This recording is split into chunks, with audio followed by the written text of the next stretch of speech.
Boxing update mga buddy. Kanina lang ay naganap na ang weigh-in sa pagitan ni Keith Thurman at Sebastian Fundora. Sa naganap nga na kanilang weigh-in, ay maganda naman ang naging resulta ng kanilang mga timbang dahil si Keith Thurman ay tumimbang ng 152.6 pounds habang si Fundora ay tumimbang ng 153.6 pounds dahil nakuha nilang dalawa ang tamang timbang. Sa weight limit na 154 pounds, ay tuloy na ang kanilang sagupaan bukas sa Super Welterweight Division. Gaganapin sa Las Vegas. Kitang-kita po ang layo ng agwat ni Fundora kay Thurman dahil sobrang tangkad nito.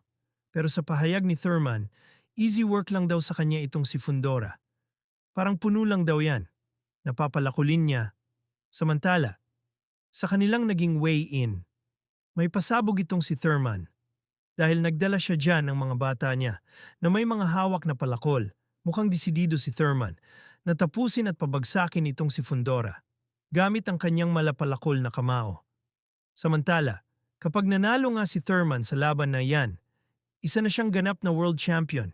So abangan na lang natin ang mga mangyayari bukas sa kanilang laban. Kung sino ang matitirang nakatayo at kung sino ang babagsak.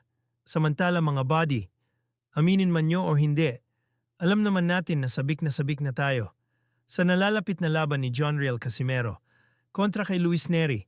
Ngayon pa lang kasi ay sobrang tunog at trending nito.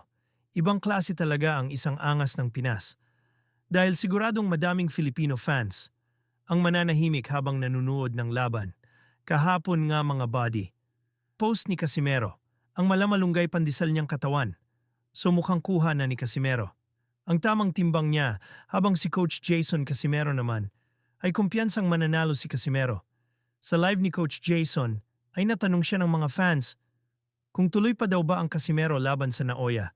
Sinabi ni Coach Jason na pag tinalo daw ni Casimero si Neri ay baka Inoue at Casimero na daw sa December.